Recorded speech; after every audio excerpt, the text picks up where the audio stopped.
Hello everybody, Incon here, going over our Week 3 SPL review. This was what people were calling the Freelo week, and it was anything but Freelo. There was more probably FP loss this week than any other week so far in the SPL. If you didn't watch this week because you thought it was going to be free FP week, and then you looked at your FP and you realized you didn't get any, it's because everything went. So let's start talking about it. North America here. We got Elevate versus TSM. This one did go according to plan. TSM taking it 2-0 over Elevate in a convincing fashion. Biggest highlight here in the first game being Snoopy going 15-0 in 2. 15-0 in 2. Involved in 17 out of the 26 kills, but getting 15 kills out of the 17 that he was involved in. Actually crazy. They gave him Rama. They paid dearly for it with their lives. For giving Snoopy Rama. That's what you get for giving him Ram. That's what you did done get. Other than that, pretty much was just TSM being a more experienced team comparatively to Elevate. Nothing crazy there. Getting into something a little bit more crazy here. Enemy taking it 2-0 over Denial. Most people thought this was going the way of 2-0 Denial or at least 1-1 split. But Enemy proving that they are definitely a strong team this year and a top contender for top 4 and really looking like they're going to be in the top 4 this year. First game going the way of Enemy Esports. 60-minute long game, the longest game in the SPL this season and probably this year so far, honestly. The biggest thing in this game, without even looking at the scoreboard, if you haven't watched the game, Xing played very poorly towards the end of the game in terms of positioning. He found himself ulting in on Thor without his team there while they were ahead. This caused him to get picked off and for them to be 4v5 for several points in the game. This did put them behind quite a bit. They probably could have put the game away, but due to some poor positioning there was the enemy's opportunity to come back. In the second game, Enemy was not going to have any of that 60-minute game nonsense. Just coming out in Circuit going 13-3. Also, New Wa played by Chaos in both games, playing a very large part in the win of Enemy. The Ultimate's doing tons and tons of damage, particularly in the first game where it went really late game. The New Wa Ultimate practically doing 50% of health of squishy targets like Janice. Huge play actually was in the first game where New Wa literally did like 60% of Mace's health and killed him, making it a 4v5. Overall, though, very strong games played by both teams. Enemy taking it 2-0, though. AFK Esports versus Elevate. This going the way of AFK as expected. These were two very short games. The two things to note here is basically how Snoopy went 15-0 in the first game against Elevate.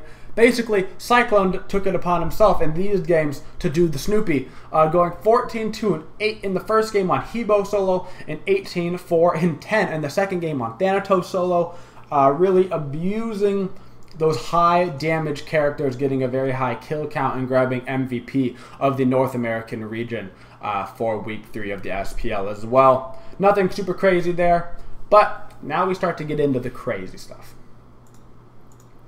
TSM and Cognitive Gaming splitting their series 1-1. Cognitive Gaming taking the first game out of these two, probably because of Snoopy going Kali ADC. A very odd choice we see from that. Rama was banned out by Cognitive Gaming, a very smart choice. They banned Rama in both games. Snoopy going Kali. Regardless, they were probably practicing it this week. Using the Geb with it. Geb shield very strong with Kali.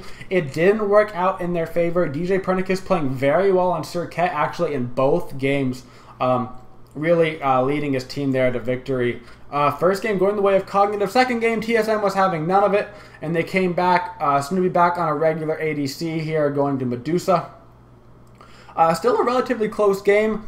Cognitive playing very strongly though in both sets, showing that they're going to definitely continue to rise through the ranks and probably end up in a higher position than they are right now.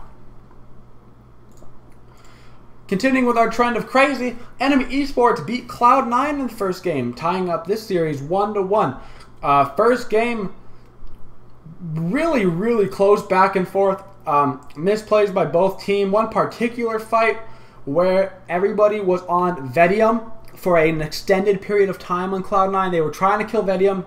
I believe they did end up killing him in the fight, but it took them way longer than they needed to. It ended up baiting in Barracuda. I believe Barracuda dashed in trying to kill him. He got a Geb shield, and then he like Rama ulted, and he lived for like an extra 15 seconds, allowing the team fight to get spread out and for enemy to take a huge fight into a fire giant, really taking that game, even though they had a kill less than Cloud9. Second game though, Cloud9 said, hey, we've had enough of this. We're coming out as hard as we can, and one of the biggest landslide victories we've had all season, going 26-1 after a 14-3 game or a 14-13 game, really showing their dominance in a 23-minute game. Just saying, enemy, we are the team to beat, and we're gonna give you the slap down. Overall, though, did go 1-1. Very well played from enemy. Enemy is really doing well this season, doing very, very well. And wrapping up the week, Eager and Denial. Going the exact opposite way. I think people thought this was going to be 2-0 Eager, but it should have been 2-0 Eager. If you look at this first game, Omega's score of 0-0-0. This was because Omega got disconnected in the first game after about 5 minutes and could not rejoin the game due to a Smite bug. For those unaware with the error, there is a problem sometimes where you can't get back into your match. This is the same problem that the Poppies had that prevented them from getting into the SPL. I believe it happened to Warchi, where if you get disconnected from the game, sometimes you can't get back into the game.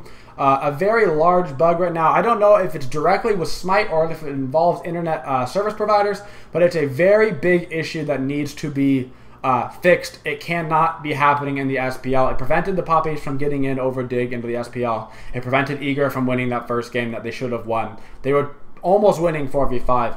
That really, really needs to be fixed.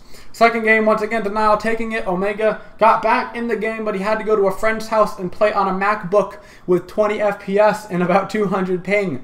Not going their way again because it was essentially 4v5 because Omega couldn't see but every couple of seconds. Nothing against Denial for those games, but Eager realistically should have won both of those games, but it was essentially 4v5. Alright guys, thanks for watching the video. That's our North American recap. We have the European recap as well, so you can go watch that. And as always, have a twitchin' day, y'all.